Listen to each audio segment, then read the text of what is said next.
Hello friends, गुनानिया education में आपका बहुत बहुत स्वागत है। तो कैसे हैं आप सब? आई होप आप सब अच्छे होंगे, पढ़ रहे होंगे। लेकिन अभी तो EMRS वाली वैकेंसी भी आ रखी हैं, तो आपको कंटिन्यू पढ़ाई स्टार्ट कर देनी चाहिए। नहीं भी पढ़ रहे हैं तो उसमें लगभग सारा 12th लेवल वाला ही सिलेबस है, जो कि हम यहाँ कवर भी कर रहे हैं। आप यहाँ से या कहीं से भी ज़रूर पढ़ना स्टार्ट कर दीजिए। और हम पढ़ रहे थे, AP पढ़ रहे थे, उसकी कुछ प्रॉपर्टीज़ हमने डिस्कस कर ली थी। आज जो बाकी की प्रॉपर्टी है वो हम करेंगे एंड जो अर्थमेटिक मीन है वो हम कंप्लीट करेंगे। यानी कि आज हमारा अर्थमेटिक प्रोग्रेशन जो है वो कंप्लीट हो जाएगा। तो चलिए आगे देखते हैं कि और क्या क्या प्रॉपर्टी बाकी रही हैं। तो हमारे पास है, यदि समांतर श्रेणी के जो फर्स्ट एंड जो लास्ट टर्म है, यदि उसका हम सम करें तो वो है वो फर्स्ट एंड लास्ट टर्म से जो भी इक्वी डिस्टेंस टर्म है हमारे पास, उनका सम है उसके इक्वल आएगा। जैसे फर्स्ट एंड लास्ट टर्म का सम हमारे पास, हमने 5 टर्म ली है इसकी, यानी 6 है हमारे पास। a plus d, a plus 2d, a plus 3d, a plus 4d, a plus 5d। यदि हम फर्स्ट एंड लास्ट टर्म का सम देखें तो वो एक कांस्टेंट होगा और वो किसके इक्वल होगा? a plus 2a plus 5d हो गया। तो इन दोनों टर्म फर्स्ट एंड लास्ट से जो इक्वल डिस्टेंस पर जो भी टर्म आएंगी दोनों साइड से, a से इक्वल डिस्टेंस पर, और वही डिस्टेंस लास्ट वाली टर्म से जो होगी उसके, उन दोनों की सम करेंगे तो उनका सम भी हमारे पास 2a प्लस 5d ही आएगा। तो ऐसे जैसे a से यहाँ पे 2 डिस्टेंस पे है a प्लस 2d, और इधर a प्लस 5d से 2 डिस्टेंस पर है a प्लस 3d, तो इन दोनों का सम करेंगे तो ये भी हमारे पास 2a प्लस 5d आएगा। अर्थात हम बोल सकते हैं कि समांतर श्रेणी के जो प्रथम व अंतिम पदों का योग होता है वो उसके समदूरस्थ पदों के योग के इक्वल होता है। सेकेंड है हमारा कि जो भी हमारे पास समांतर श्रेणी की जो भी टर्म होती है वो अपने इक्वी डिस्टेंस टर्म का एवरेज होती है। यानी जैसे हमारे पास a प्लस डी हो गया, तो इससे इक्वल एक तो a होगा, एक a प्लस 2d होगा। तो इन दोनों का हम एवरेज यदि निकालेंगे तो हमारे पास a प्लस डी ही आएगा। हर एक टर्म यदि a हम देखें तो a से इक्वल डिस्टेंस पर a ही होगा, तो इसका एवरेज तो a आना ही है। बाकी जो भी टर्म हम लेंगे वो अपने से इक्वल डिस्टेंस के ऊपर जो भी 2 टर्म होंगी उनका एवरेज हमारे पास आएगी। जैसे हमारे पास एक है tk, तो इससे इक्वल डिस्टेंस पर हम देखें tk माइनस एन डी, और एक इधर आगे tk प्लस एन डी है। तो tk माइनस एन डी और tk प्लस एन डी का यदि हम एवरेज निकालें तो वो हमारे पास tk के इक्वल ही आएगा। और यही बात हमारे जो हम अर्थमेटिक मीन निकालेंगे उसमें बहुत काम आने वाली है।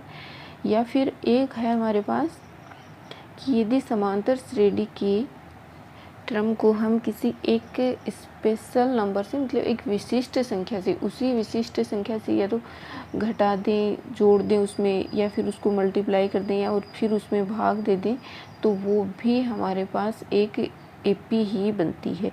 जैसे हमारे पास 2, 4, 6, 8, 10 एंड सो ऑन, ये हमारी AP है। तो यदि हम इसको 2 से मल्टीप्लाई करें तो हमारे पास 4, 8, 12, 16, 20 एंड सो ऑन ये आएगी, ये भी हमारी AP ही बनेगी। या फिर हम इस वाली को 2 से डिवाइड करें तो भी हमारे पास AP बनेगा, 1, 2, 3, 4, 5 ये जो कि एक AP है। या फिर इसमें हम एक प्लस ऐड कर दें तो भी ये हमारे पास AP ही बन रहा है, 3, 5, 7, 9, 11 एंड सो ऑन, ये भी AP बन रहा है। अर्थात यदि हमारे पास एक समांतर श्रेणी है और उसको हम जोड़ दें, उसमें कोई भी एक नंबर जोड़ दें या घटा दें या मल्टीप्लाई करें या भाग दें, जो भी करें, वो जो रिजल्टिंग हमारे पास AP आएगी वो भी हमारे पास AP ही होगी। आगे देखते हैं। नेक्स्ट क्वेश्चन है हमारा, जो हमने प्रॉपर्टी पढ़ी है पीछे उसका, कि समांतर श्रेणी के लिए A1 plus A3 plus A5 plus A7 equal to हमारे पास है 20 है। तब समांतर श्रेणी के 7 पदों का हमसे योग पूछा है। अब ऐसा यदि हम निकालें यानी पदों का योग निकालें तो उसमें या तो हमें एन, ए और डी की ज़रूरत होती है या फिर एन, ए और एल की ज़रूरत होती है, अर्थात लास्ट टर्म की ज़रूरत होती है। बट यहाँ पे हमारे पास A1 मतलब एक सीरीज ही दे रखी है, 4 टर्म्स है उसमें और उसका सम जो है वो हमारे पास 20 है। और हम लास्ट में पढ़ के आए हैं एक प्रॉपर्टी की जो समांतर श्रेणी है उसके फर्स्ट एंड लास्ट टर्म का सम जो है A1 प्लस A7 जो है वो इक्वल होगा उससे इक्वी डिस्टेंस पर जो टर्म होगी उसके सम के इक्वल होगा।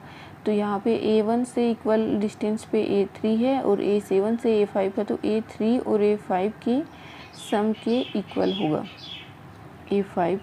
तो यहाँ पे हम A1 plus A7 A3 plus A5 की जगह रखी तो हमारे पास आएगा A1 plus A7 plus A7 equal हो गया 20 और यहाँ से आया 2 of A1 plus A7 equal 20, अर्थात हमारे पास प्रथम पद और अंतिम पद का योग जो है वो आया है 10। अब हमारे पास एक फॉर्मूला होता है Sn का, Sn equal to n/2 into a plus l होता है। ये होता है प्रथम पद, ये अंतिम पद होता है। तो यहाँ पे A1 और A7 ऐसे ही क्योंकि हमें 7 पदों का योग निकालना, तो A7 जो है वो हमारी लास्ट टर्म ही होगी, या फिर इसमें वैल्यू पुट कर दें हम n/2 A1 प्लस A7 हो गया। यहाँ से A1 प्लस A7 की वैल्यू रखेंगे और n की वैल्यू है हमारे पास 7, S7 इक्वल टू होगा 7/2 इंटू 10 और ये होगा 7 इंटू 5 इक्वल टू 35, अर्थात हमारे पास जो 7 टर्म्स का सम है वो आया है 35। आई होप क्वेश्चन आपको अच्छे से समझ आया होगा। एक बार आप खुद ट्राई करोगे देन आपको अच्छे से समझ आ जाएगा। यदि ऐसे नहीं आ रहा तो हमने कुछ भी नहीं किया, बस पीछे जो हमने प्रॉपर्टी पढ़ी है उसका यूज किया है और Sn का फॉर्मूला हमने स्टार्टिंग में पढ़ लिया था तो वो वाला फॉर्मूला यूज किया, बस 2 फॉर्मूलों का यूज किया है, बाकी इसके अलावा कुछ नहीं किया। कैलकुलेशन किया है देन एग्जीक्यूशन है, आराम से हो जाएगा। नेक्स्ट है हमारा क्वेश्चन समांतर श्रेणी के लिए A1 plus A5 plus A10 plus A15 plus A20 plus 24 equal to है 225। देन हमें A1 से लेकर A24 का सम हमें फाइंड करना है। तो यहाँ से हम देखें कि A1 plus A2 plus A3 plus and so on A24, इसका ये हमारे पास एक AP है तो इसका हम सम कैसे फाइंड करेंगे, वो हमारे पास होगा 24n/2 24/2 into A1 plus A24, या तो फिर ये फॉर्मूला लगेगा या फिर इसमें 2a प्लस n-1 d वाला फॉर्मूला लगेगा। बट d तो हम यहाँ कहीं भी फाइंड नहीं कर पा रहे हैं, तो ये वाला फॉर्मूला लगेगा कि प्रथम पद और अंतिम पद इंटू n/2 हो गया। बट यहाँ से यदि हम देखें कि A1 हमें दे रखा है A1 plus A5 plus A10 plus A15 plus A20 plus A24 equal to हमारे पास है 225। और ये हमने पढ़ा है पीछे कि अंतिम पद और प्रथम पद का जो सम है वो उसके समदूरस्थ पदों के योग के इक्वल होता है। तो यहाँ से हम निकाल सकते हैं A1 प्लस A24 इक्वल होगा हमारे पास A5 प्लस A20 इक्वल होगा A10 प्लस A15। इस वाली सीरीज से देखेंगे यदि हम A1 और A24 के इधर चलेंगे तो 5 वाली टर्म जो इधर आएगी वो 20 पे आएगी और 10 वाली है वो 15 पे आएगी। तो ऐसे ये इक्वल हो गया। अब ये तीन वैल्यू यदि हम इस वाली इक्वेशन में रखें तो हमारे पास A1 प्लस A24 की वैल्यू आ जाएगी, यानी A1 प्लस 24 एक ये हो गया, 10 प्लस 15 एक ये हो गया और 5 प्लस 20 यानी 3 हो जाएगा हमारे पास। ये 3 into A1 plus A24 equal to 25। यहाँ से हमारे पास A1 प्लस A24 की वैल्यू आएगी, 225 को 3 से डिवाइड करेंगे तो ये हमारे पास आएगा 7 और 5 75। यहाँ से हमारे पास जो 24 टर्म्स है अर्थात S24 जो आएगा उनका सम जो हमने निकालना है, S24 जो होगा वो होगा 24/2 यानी 12 और A1 प्लस 24 की वैल्यू है हमारे पास 75 यानी ये होगा 12 इंटू 75 एंड इसकी वैल्यू इसको मल्टीप्लाई करेंगे तो 900 यानी S24 की जो वैल्यू आएगी वो आएगी हमारे पास 900।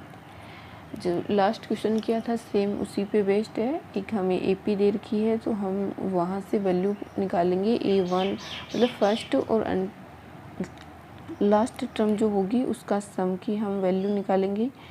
और ये हमारे पास है कि जो फर्स्ट एंड लास्ट टर्म का जो सम हमारे पास आएगा वो जो इक्वल डिस्टेंस पे जो भी टर्म है उनके सम के इक्वल होगा। तो यहाँ से हमने ये वैल्यू निकाली है, फॉर्मूला में पुट करी है SN वाले में और देन हमें S24 की वैल्यू मिल गई है। आई होप क्वेश्चन आपको समझ आया होगा अच्छे से। देन नेक्स्ट क्वेश्चन है हमारा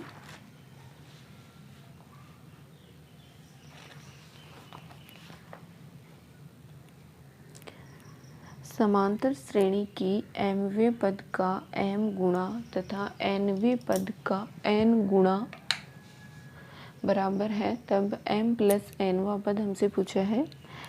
अर्थात समांतर श्रेणी का जो mवां पद है उसका m गुणा और जो nवां पद है उसका n गुणा इक्वल है, यानी ये है Tm और Tm का हमारे पास है m गुणा इक्वल nवें पद का यानी Tn का n गुणा इक्वल है। तब हमसे पूछा कि m प्लस nवां पद जो है वो कौन सा होगा। अब यहाँ पे हम फॉर्मूला रखें तो m इंटू यदि AP है तो हम A एंड D मान के चलते हैं कि A उसका फर्स्ट टर्म है और D है जो कॉमन डिफरेंस है हमारे पास। तो ये हो गया A plus m-1 into D equal n into A plus n-1 into D। यहाँ से यदि हम A कॉमन लें तो ये हमारे पास आएगा m-n इक्वल D यदि कॉमन लें तो ये आएगा m square minus m sorry ये वाला माइनस का हो जाएगा इधर, ये इधर लेके आएंगे तो इसको यानी n स्क्वायर, चलो यहाँ लिख देते हैं इसको D into n square minus n ये हो गया और ये इधर आएगा तो ये हमारे पास माइनस का होगा, यानी माइनस का m स्क्वायर और माइनस माइनस होगा प्लस प्लस m। यहाँ से हमारे पास यदि n square minus m square minus common ले तो n माइनस m हो गया। इसका हम फैक्टर करें तो ये होगा n माइनस m और n plus m minus n minus m। n minus m को यहाँ से हम कॉमन ले सकते हैं, d है साथ में, तो ये होगा m प्लस n माइनस 1।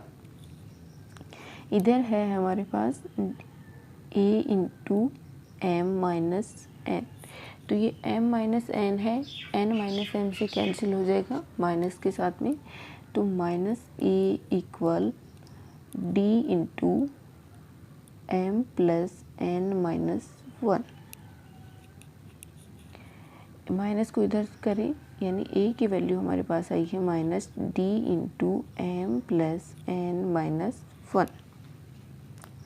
अब हमें वैल्यू किसकी निकालनी है,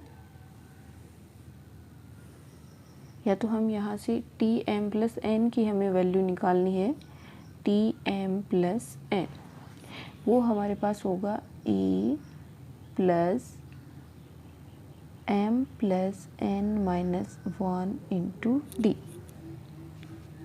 तो ये हम यहाँ से भी निकाल सकते हैं कि A plus M plus N minus 1 D equal to तो 0 है। इसका मतलब है T of M plus N equal की वैल्यू हमारे पास आएगी 0 था। जो एम प्लस एन वा पद जो होगा वो 0 के इक्वल होगा। या फिर हम ए इक्वल भी ये वैल्यू पुट करेंगे तो ये प्लस का होगा, ये माइनस का कैंसिल हो जाएगा, तो टी एम प्लस एन की वैल्यू हमारे पास आएगी 0। क्वेश्चन में हमें दो कंडीशन दे रखी है कि एमवा पद जो है उसका एम गुना और एनवा पद जो है उसका एन गुना इक्वल है, और यहाँ से हमने इसको कैलकुलेट करके ए की वैल्यू निकाली है। फिर हमने टी एम प्लस एनवा पद यदि हम निकालेंगे तो ये दोनों वैल्यू इक्वल है, एक प्लस की है एक माइनस की है, दोनों कैंसिल होके हमें वैल्यू देंगी 0। थर्ड जो टी एम प्लस एनवा पद है वो हमारे पास आएगा 0। नेक्स्ट हम पढ़ने वाले हैं अर्थमेटिक में यानी समांतर माध्य। अब हम जानते हैं कि दो संख्याओं का हमारे पास एवरेज क्या होता है, उन दोनों संख्याओं का ऐड करके और फिर उसमें 2 का भाग दे देंगे। वैसे ही हमारे पास एज इट इज समांतर माध्य भी वैसा ही होता है कि यदि ए व बी का हम समांतर माध्य निकालेंगे तो वो हमारे पास आएगा a प्लस बी बाई 2 आएगा, और यदि a1 a2 and Son an तक वो जा रहा है तो उसका समांतर माध्य हमारे पास आएगा a1 plus a2 plus and Son plus an, और डिवाइड करेंगे उसको n से तो वो हमारे पास हो जाएगा n टर्म्स का समांतर माध्य हो गया। अब हम ये देखते हैं कि हमने पीछे पढ़ा था कि जो एपी की जो टर्म होती है वो हमारे पास होती है कि जो भी टर्म होती है वो अपनी जो समदूरस्थ टर्म है उनका एवरेज हमारे पास होती है। तो यदि हम मान लें ए और बी हमारे पास, इनका यदि हम समांतर माध्य निकालेंगे तो ये a प्लस बी बाई 2 जो हमारे पास आएगा वो इसके कहीं ना कहीं मिड में होगा, जो कि हमारे पास एक एपी जनरेट करेगा। यदि ए व बी का हम समांतर माध्य निकालेंगे तो ये होगा a प्लस बी बाई 2, और a प्लस बी बाई 2 एक एवरेज भी है इन दोनों का, तो वो इन दोनों के बीच में ही आएगा, जो कि ये जो आएगा ये हमारे पास एक एपी बना देगा। ऐसे ही यदि हमारे पास दो संख्याएं दे रखी हैं a और b, ए हमारे पास फर्स्ट टर्म है एंड बी हमारे पास लास्ट टर्म है, तो उसके बीच में हमको यदि हम इंसर्ट करें कुछ वैल्यू जो कि हमारे पास एपी बना दें तो वो हमारे पास क्या होंगे, समांतर माध्य पद होंगे। वो जो भी होंगे समांतर माध्य पद होंगे। जैसे 1 2 3 हो गया, तो 1 और 3 के बीच में हम ऐसी कौन सी वैल्यू इंसर्ट करें कि वो हमारे पास एक एपी बना दे, तो जो भी वैल्यू हम इंसर्ट करेंगे वो हमारे पास समांतर माध्य का पद ही होगी। जैसे कि हम आगे देखते हैं कि हम जो वैल्यू इंसर्ट करते हैं इनके बीच में कि जो एक हमारे पास एपी बन जाए उसमें, तो वो जो पद होंगे वो हम कैसे निकालेंगे। जैसे हमें दे दिया ए और बी, ए और बी के बीच में हमारे पास हम मानते हैं कि एन समांतर माध्य हैं। एन समांतर माध्य हैं अर्थात M1 M2 M3 and so on Mn। ये जो है ये हमारे पास n समांतर माध्य हैं जो कि a और b के बीच में है, जिससे ये जो टोटल है ये हमारे पास एक AP जनरेट हो जाएगी। देन a और b हो गया और M1 से लेकर n हो गया, तो ये टोटल टर्म जो है वो हमारे पास कितनी होंगी, टोटल हमारे पास n प्लस 2 टर्म हो जाएंगी। टोटल हमारे पास n प्लस 2 टर्म हो जाएंगी। अब हमें n प्लस 2 टर्म है तो उसका प्रथम पद भी दे रखा है और अंतिम पद भी दे रखा है, तो यहाँ से हम d की वैल्यू निकाल सकते हैं। जैसे कि हमने निकाला n प्लस 2 पद जो होगा वो हमारे पास दे रखा है, b दे रखा है, और अकॉर्डिंग टू हम फॉर्मूला देखें तो ये होगा a plus n plus 2 minus 1 into d equal हो गया b। a को इधर लेके जाएं then d into n plus 1 होगा, ये होगा बी माइनस ए, और डी की वैल्यू आई है हमारे पास बी माइनस ए अपॉन एन प्लस 1। डी की वैल्यू जो आई है वो हमारे पास आई है बी माइनस ए अपॉन एन प्लस 1। अब यदि हमें ए और बी के बीच में जो समांतर माध्य पद है वो हमें फाइंड करनी है, तो सबसे पहले जो है वो हम डी की वैल्यू निकालेंगे। डी की वैल्यू हम निकाल सकते हैं कि जितने भी हमें समांतर माध्य पद पूछे वो तो हमारा होगा एन होगा, और b माइनस ए हमें ऑलरेडी b और a दे रखा है तो हम यहाँ से निकाल लेंगे, यानी हम d की वैल्यू निकाल सकते हैं। d की वैल्यू निकाल के फिर हम ये देखें कि ये हमारे पास एक AP जनरेट हो रहा है, तो हम इसको एक AP से इसकी कंपेयर कराएं, तो जैसे a plus d, a plus 2d and so on a plus n minus 1 into d, ऐसा कुछ हो तो यहाँ हम देखेंगे कि जो m1 है वो हमारा इक्वल है a प्लस डी के, m2 है वो इक्वल है a प्लस 2d के। इसी प्रकार और ये n टर्म तक जाएगा तो ये हो जाएगा a प्लस एन डी हो जाएगा हमारे पास, तो and so on m n जो होगा वो होगा हमारे पास a प्लस एन डी के इक्वल। तो यदि हमें कोई भी दो नंबर देके उनके बीच में हमसे समांतर माध्य पद पूछे जाएं तो हम सबसे पहले निकालेंगे डी की वैल्यू निकालेंगे, और फिर उसके बाद में हम एम वो जो भी समांतर माध्य दे रखे हैं m1 m2 m3 and so जो जितने भी दे रखे हैं उसकी वैल्यू हम फाइंड करेंगे। जैसे m1 हमारे पास आएगा a प्लस डी आएगा, m2 हमारे पास a प्लस 2d आएगा, m3 हमारे पास a प्लस 3d आएगा, एंड सो ऐसे चलता जाएगा, और ये हमारे mn की वैल्यू हम फाइंड कर सकते हैं। जैसे कि हमारे पास एग्जांपल है,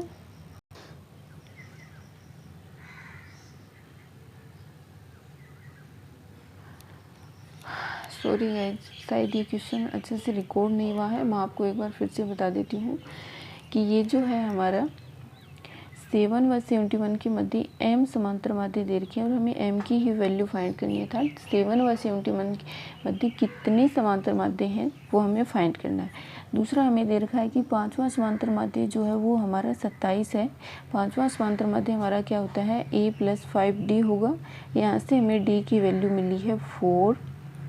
ये 4 वैल्यू जो है ये यहाँ हम इस वाले फॉर्मूला में पुट करें तो कि 4 equal to 64 by m plus 1, यहाँ से हमें m की वैल्यू कैलकुलेट करेंगे तो फाइंड होगी 15, यानी 7 बाई 71 के मध्य हमारे पास 15 है वो am है, जिससे कि टोटल जो है वो हमारी AP बन जाएगी।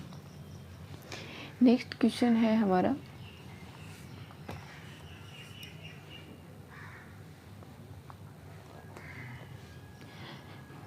1 व 31 के मध्य m समांतर माध्य है तथा 7वें व m-1वें माध्यों का अनुपात जो है वो 5:9 है, यानी 5:9 है। जो 7वें और m-1वें माध्य हैं उनके मध्य हमारे पास 5:9 का रेशियो है।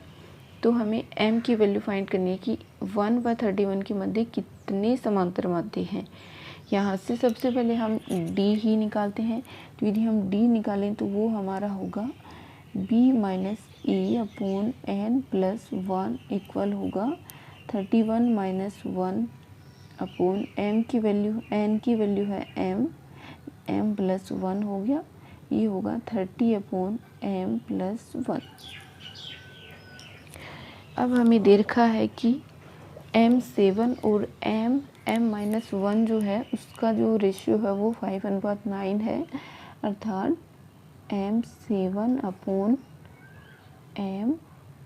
m-1 जो है वो 5:9 है। m7 हमारे पास आएगा a प्लस 7d अपॉन ये होगा a plus m-1 into d equal होगा 5:9। 9। अब यहाँ हम d की वैल्यू पुट करेंगे जो कि है 30/m+1। तो a plus 7 into 30/m+1 is divide by a plus m-1 into 30/m+1 equal है हमारे पास 5/9। यहाँ से आगे हम इसको कैलकुलेट करें तो ये होगा a plus 7 into 30 to 10/m+1 upon 1 plus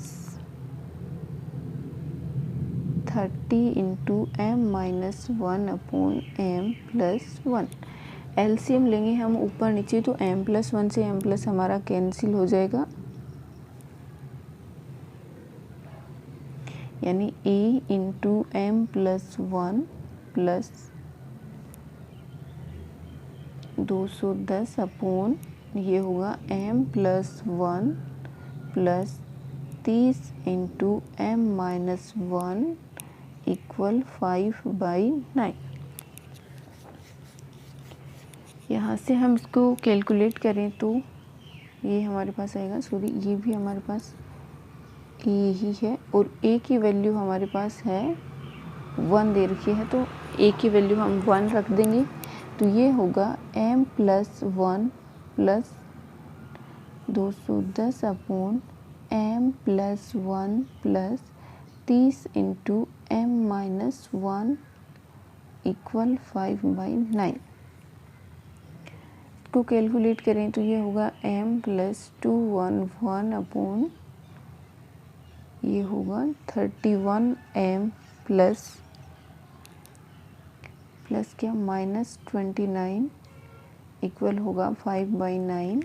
हम इसको क्रॉस मल्टीप्लाई करेंगे तो ये आएगा 9m plus 9 into 211 equal 5 into 31m minus 5 into 29। यहाँ से आगे कैलकुलेट करें तो ये होगा 1899 इक्वल 5 and 15। 155m माइनस ये होगा 145। यहाँ से हमारे पास इसको कैलकुलेट करेंगे, 9m को इधर लेके जाएंगे तो हमारे पास m की वैल्यू आएगी और 145 को इधर लेके आएंगे तो ये हमारे पास हो जाएगा 2044 अपॉन इसमें से 9m घटाएंगे तो ये हमारे पास आएगा 146। देन m की वैल्यू हमें मिली है 14। अगर कहीं प्लस माइनस में गलती हो गई तो उसके लिए सॉरी, आप एक बार खुद से ट्राई भी कीजिए, साथ साथ करते रहिए, जिससे जहाँ भी मिसमैच हो प्लीज़ सही कर लीजिए या फिर कमेंट करके ज़रूर बताइए, उसको नेक्स्ट क्लास में हम सही करवा देंगे। देन क्वेश्चन था हमारा, आई होप आपको समझ आया होगा। यदि साथ साथ करने में नहीं भी आया तो एक बार फिर से समझ लीजिए कि हमें दे रखा है 1 और 31 के मध्य हमारे पास m समांतर माध्य हैं। तो m समांतर माध्य हैं तो उसके लिए हम सबसे पहले d निकालेंगे। d की वैल्यू हमारे पास आएगी b माइनस a/n+1। यहाँ से हमने d की वैल्यू निकाल ली। फिर हमें दे रखा है कि 7वें व m-1वें माध्यों का अनुपात जो है वो है 5:9 है। तो यहाँ से हमने m7 और m-1 वाला जो कंडीशन है वो इसमें पुट करी है, तो उसको d की वैल्यू पुट करी है, इसमें a की वैल्यू पुट करी है। देन उसके बाद तो कैलकुलेशन ही है और उसको क्रॉस मल्टीप्लाई किया, आगे जाके कुछ भी नहीं किया। देन वहाँ से हमने इसको सिंपली कैलकुलेशन जो किया है वो हमारे पास जाके m की वैल्यू हमें देता है 14। देन 1 व 31 के मध्य हमारे पास 14 समांतर माध्य हैं जो कि हमें समांतर श्रेणी बनाते हैं, जिसकी 7वें व m-1वें यानी 13वें माध्य का जो अनुपात है वो हमारे पास 5:9 है। नेक्स्ट क्वेश्चन है हमारा, यदि हमारे पास f(x + y x - y equal to है xy, देन फंक्शन xy और एफ वाई एक्स का समांतर माध्य हमें निकालना है। कि हमें एक फंक्शन दे रखा है एक्स प्लस वाई का और एक्स माइनस वाई का, उसकी वैल्यू है हमारे पास एक्स वाई है। देन हमें जो समांतर माध्य ज्ञात करना है वो ज्ञात करना है एफ ऑफ एक्स वाई का and F of Y x का। तो सबसे पहले हम मानते हैं कि x plus Y equal to A यदि हम माने, और x minus Y equal to यदि हम b मान लें, क्योंकि यहाँ हमें x और y की वैल्यू चाहिए है, लेकिन फंक्शन हमें दे रखा है x प्लस वाई और x माइनस वाई में दे रखा है। तो यहाँ से हम x और y की वैल्यू फाइंड करेंगे तो वो हमारे पास आएंगी x इक्वल टू हमारे पास आएगा a प्लस बी बाई 2 आएगा, एंड y इक्वल टू हमारे पास इन दोनों को सब्ट्रैक्ट करेंगे तो a माइनस बी अपॉन 2 आएगा। ए और बी की वैल्यू आ गई हमारे पास। अब आप सोच रहे होगे कि चलो ये कैसे कर दिया। ये देखो भाई, हमारे पास यहाँ है x प्लस वाई दे रखा है, यहाँ x माइनस वाई जो फलन की वैल्यू हमें दे रखी है एक्स वाई, बट आगे वाला जो फलन हमें समांतर माध्य याद करना, उसमें हमें इसकी वैल्यू भी तो फाइंड करनी होगी। तो x और y में अलग अलग दे रखा है, तो यहाँ हमने x और y की अलग अलग वैल्यू फाइंड कर ली। तो यहाँ अलग अलग वैल्यू फाइंड करी, तो अब हमारे पास यदि हम ये देखें कि एफ ए और b, यानी a है हमारे पास x प्लस वाई, b है हमारे पास x माइनस वाई, की वैल्यू हमारे पास क्या आती है, ये आएगी a plus b by 2 into a minus b by 2, यानी f ऑफ ए बी की वैल्यू जो है वो हमारे पास है a square minus b square by 4।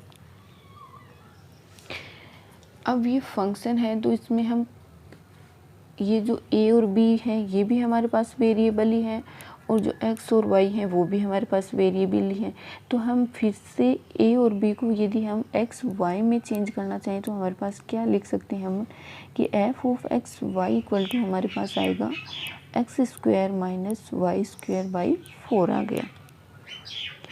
And f of Y x में हम लिखना चाहें तो ये हमारे पास आएगा y square minus x square upon 4, और हमें माध्य किसका ज्ञात करना है, एफ ऑफ एक्स वाई का and F of Y x का ही हमें माध्य ज्ञात करना है। तो दो संख्याएं हमारे पास हो गई, तो उनका माध्य हमारे पास क्या होगा, यानी एफ ऑफ एक्स वाई व एफ ऑफ वाई एक्स का माध्य जो होगा वो हमारा होगा इक्वल 1/4, हमारा कॉमन आएगा, ये होगा x square minus y square plus y square minus x square upon 2।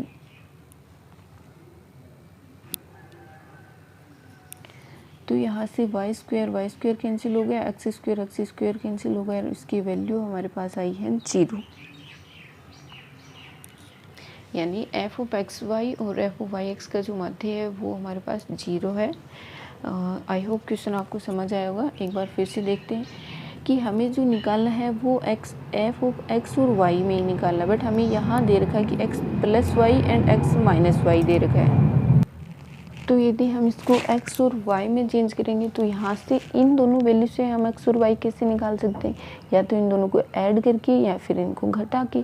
तो लेट हमने मान लिया कि x plus Y equal to A है and x minus Y equal to हमने b मान लिया। यहाँ से यदि हम x और y की वैल्यू फाइंड करेंगे तो इन दोनों का पहले हमने ऐड किया तो y से y कैंसिल हो गया, एंड x की वैल्यू हमारे पास आई है a प्लस बी बाई 2 आई है। फिर हम y की वैल्यू निकालें तो एक इक्वेशन नंबर 1 से इक्वेशन नंबर ये वाली 2 वाली घटाएंगे तो x से x कैंसिल हो जाएगा, ये माइनस प्लस होके हमारे पास 2y बनेगा। 2 को हमने इधर भाग में भेज दिया तो ये हमारे पास होगा y equal to a minus b by 2। फिर हम यहाँ से x प्लस वाई की जगह a रख सकते हैं एंड x माइनस वाई की जगह हम b रख सकते हैं, और इसकी वैल्यू है हमारे पास x इंटू वाई। तो दोनों x और y की जो वैल्यू आई है उन दोनों का हमने मल्टीप्लाई करा दिया, तो एफ ऑफ ए बी हमारे पास आया है ए स्क्वायर माइनस बी स्क्वायर। अब ये एक्स भी हमारे पास वेरिएबल ही माना था है एक हमारे पास, और ए और बी जो है वो भी हमने वेरिएबल ही माने। तो सिमिलरली हम ए और बी को यदि हम फिर से एक्स और वाई में चेंज करें, अब ये मत बोलना कि हम यहाँ से ए और बी को चेंज कर सकते, नहीं, एक मतलब हमने एक वो क्या एक नोटेशन दिया कि यदि हम एक्स और ए और बी की जगह यदि हम नोटेशन एक्स और वाई कर दें तो हमारे पास क्या होगा, तो ये होगा x square minus y square by 4 हो गया, और एफ वाई एक्स आएगा y square minus x square. अब हम यहाँ से इन दोनों का जो है माध्य निकाल सकते हैं। यदि हम इन दोनों का माध्य निकालेंगे तो ये दोनों वैल्यू ऐड होके 2 से डिवाइड होंगी, तो दोनों वैल्यू को ऐड करके 2 से डिवाइड करेंगे तो ये प्लस का और ये माइनस का वाई स्क्वायर और ये माइनस का और ये प्लस का एक्स स्क्वायर, चारों कैंसिल हमारे पास हो जाएंगे। देन जो माध्य है वो हमारे पास 0 आएगा। आई होप क्वेश्चन आपको अच्छे से समझ आया होगा। देन एक बार आप खुद से ट्राई कीजिए, देन जो भी डाउट होंगे जो आप खुद से क्लियर करेंगे तो और आपके अच्छे से क्लियर होंगे। तो नहीं भी हो रहा है, कहीं कोई डाउट है तो आप एक बार प्लीज़ कमेंट करके ज़रूर बताइए कि यहाँ पे आपको दिक्कत है। देन नेक्स्ट क्लास में हम उसको ज़रूर डिस्कस करेंगे। देन नेक्स्ट है हमारा एन समांतर माध्यों का योग हमें निकालना है, यानी ए और बी हमारे पास कोई भी दो संख्याएं दे रखी हैं, उनके बीच में हमें एन समांतर माध्य दे रखे हैं, तो हम उन एन समांतर माध्यों का सम कैसे निकालेंगे। जैसे कि ये है हमारे पास ए दे दिया M1 M2 M3 and so on MN and last हमारा हो गया B हो गया। तो यहाँ हमारे पास जो M1 M2 M3 MN है, इनका हम सम कैसे निकालेंगे, यानी इनका यदि हम योग करें समांतर माध्यों का तो वो हमारे पास होगा M1 plus M2 plus M3 plus and so on MN हो गया। यहाँ से हमारे पास हमने इसका सम किया है। अब यदि हम इसकी वैल्यूज़ में रखें तो कि M1 हमारा होता है A प्लस डी होता है, M2 हमारा होता है A प्लस 2D, M3 है A प्लस 3D, इसी प्रकार MN है हमारे पास A प्लस ND। तो ये जो n मतलब n टर्म हमारे पास हो गई, यानी a जो है वो n बार ऐड हो रहा है, तो यहाँ से n ऑफ इंटू a हो गया। फिर यदि हम d को ऐड करें, d को कॉमन ले ले बाहर, तो ये हो गया 1 plus 2 plus 3 plus and so on plus n। समझ आया होगा। a को हमने n टाइम तक जोड़ा है, तो a को यदि हमें n टाइम तक जोड़े या फिर n से मल्टीप्लाई कर दें तो a की बात आएगी हमारे पास। देन a को हमने n से मल्टीप्लाई कर दिया। फिर हमारा d है, यानी d plus 2d plus 3d and so on nd। तो यहाँ से हमने d कॉमन ले लिया, तो ये हमारे पास आएगा 1 plus 2 plus 3 and so on n हो गया हमारे पास। Then first n natural number हो गए 1 2 3 एंड सो ऑन, तो इनका हमें सम यहाँ पे लिखना है। तो ये होगा हमारे पास NA, और D की वैल्यू जो है वो हम क्या निकालते हैं, सबसे पहले यदि हम समांतर माध्य पद निकालते हैं तो D हमारे पास आता है B minus A upon N plus 1। तो यहाँ हम D की वैल्यू भी पुट कर देंगे कि B minus A upon N plus 1 into हमारे पास फर्स्ट n नेचुरल नंबर है, इनका हम यदि सम निकालें या फिर हम इनका या तो आप डायरेक्ट याद रखते ही हम इसका कहाँ बचपन की क्लासों से ही हम इसको याद करके रखे होते हैं, तो आप वहाँ से लिख दीजिए कि n into n plus 1 by 2 होगा। या फिर आपको ये फॉर्मूला इनकेस नहीं भी याद आ रहा है तो आप ये देखो कि ये एक AP ही है हमारे पास, जिसका सार्वअंतर है हमारे पास D1 है और प्रथम पद है हमारा 1 है। तो यहाँ से हम निकाल सकते हैं n पद है, तो n by 2 into 2 plus n minus 1 into d की वैल्यू है हमारे पास 1 ही है, तो ये होगा NA plus B minus A upon n plus 1 into n by 2 into 2 minus 1, तो ये हो गया n+1, यानी फर्स्ट n नेचुरल नंबर का जो सम है वो हमारा आता है n इंटू n+1/2। तो यहाँ से हमारे पास n+1 ऊपर नीचे है तो ये कैंसिल हो जाएंगी, और फिर ये होगा हमारे पास nA+b/2 माइनस nA/2। हमने n/2 को b माइनस ए के अंदर मल्टीप्लाई कर दिया अलग अलग, तो ये हमारे पास माइनस का हाफ है और ये हमारे पास प्लस का पूरा है, तो ये हमारे पास प्लस का हाफ ही होगा, यानी nA/2 हमारे पास रहेगा और nB/2 हमारे पास रहेगा। लास्ट में यदि हम 1/2 यानी n/2 को यदि कॉमन लें तो ये होगा हमारे पास a+b, अर्थात हमारे पास a और b के मध्य जो है वो n समांतर माध्य हैं, तो इन n समांतर माध्यों का योग हमारे पास क्या होगा, वो होगा n/2 इंटू a+b। हम यहाँ लिखते हैं कि जो सम है हमारे पास n का सम है, तो ये हमारे पास क्या आएगा n/2 इंटू a+b। ये रिजल्ट आप डायरेक्ट भी याद रखिए, आगे हम यदि जीपी और एचपी करेंगे वहाँ भी ये हमें काम में आने वाला है। इनकी जो कंबाइंड क्वेश्चन, आप ये मत सोचिए कि एक समांतर श्रेणी का हमें डायरेक्ट क्वेश्चन उठा के दे दिया, नहीं, आजकल का क्वेश्चन का जो ट्रेंड है वो तीनों को कंबाइंड करके क्वेश्चन ज़्यादा आते हैं एग्ज़ाम में, कि जिसमें HM भी दे दिया, हमें AM भी दे दिया, GM भी दे दिया, या फिर AP दे दी, GP दे दी, HP दे दी, इन तीनों का कंबाइंड क्वेश्चन करके ज़्यादा चांस रहता है। तो आप इसको डायरेक्ट याद रखिए, क्योंकि ज़रूरी नहीं है कि एग्ज़ाम में हम इतना बड़ा कैलकुलेशन करें, कोई रिटर्न एग्ज़ाम होगी तो भले ही हम इसका डेरिवेशन है वो कर सकते हैं, बट यदि ऑब्जेक्टिव एग्ज़ाम है तो हमें डायरेक्ट फार्मूला याद करने में ही ज़्यादा भलाई होती है हमारी।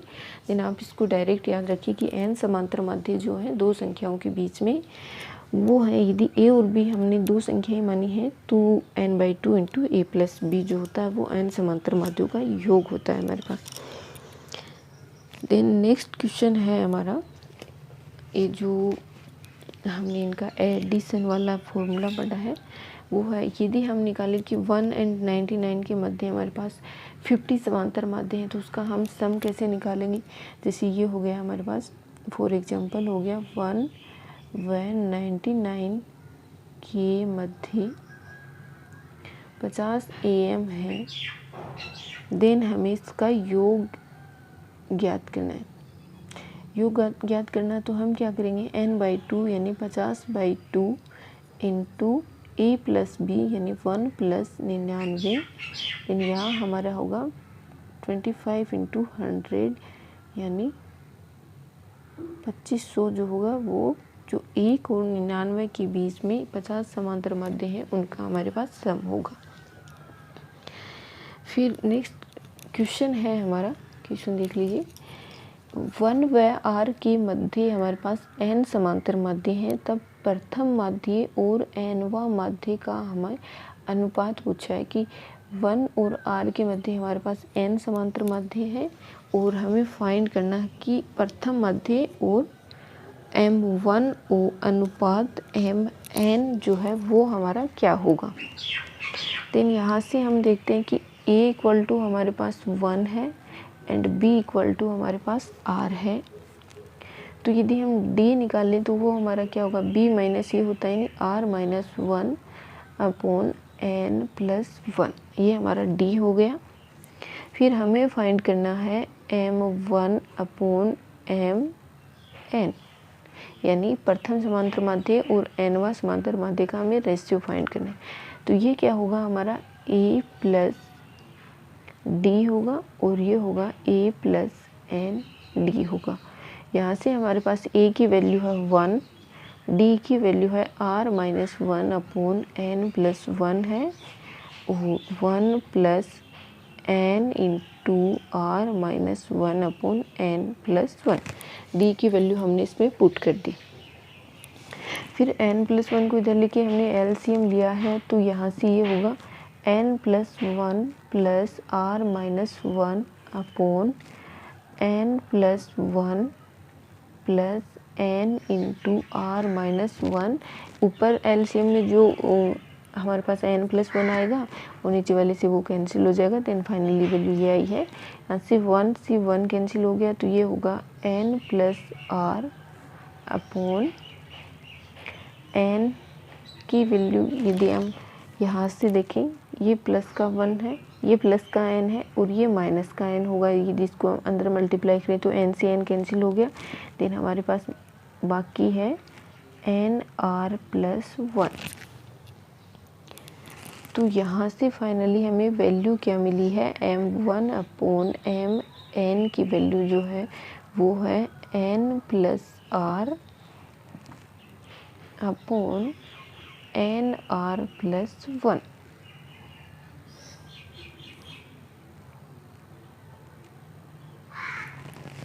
ये m1 अपॉन mn की वैल्यू है हमारे पास n plus r upon nr plus 1, अर्थात m1 अनुपात m1 जो है वो है n प्लस r अनुपात nr प्लस 1।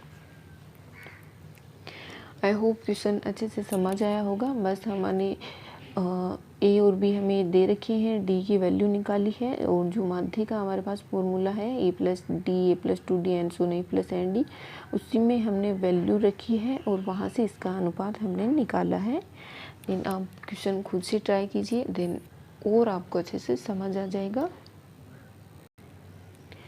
देन एपी जो है वो हमारा लगभग कंप्लीट हो गया है और जो भी क्वेश्चन हमें मतलब इम्पोर्टेंट लगे या फिर कोई PYQ होगा तो वो हम लास्ट में डिस्कस करेंगे। बाकी जो इसके जो भी कॉन्सेप्ट थे वो हमने लगभग पढ़ लिए हैं, सारी प्रॉपर्टीज़ हमने डिस्कस कर ली हैं।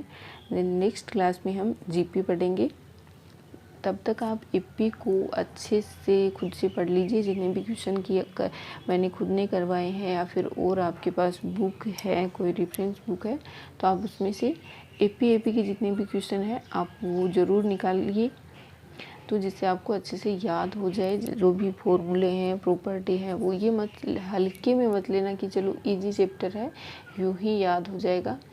ये हल्का करते हम लास्ट में जाते जाते इसको इतना हल्का कर देते कि एग्ज़ाम में जो बेसिक सा फॉर्मूला होता है हम वो ही नहीं याद रख पाते हैं, क्योंकि हमें लगता है यार ये तो इजी है, हो जाएगा जल्दी ही। तो हम जो हमें ज़्यादा टफ लगता है हम उनकी ओर ही बढ़े चले जाते हैं, तो इजी वाले को हम ध्यान ही नहीं देते और वो इजी वाला फिर एग्ज़ाम में एकदम साफ़ ही हो जाता है।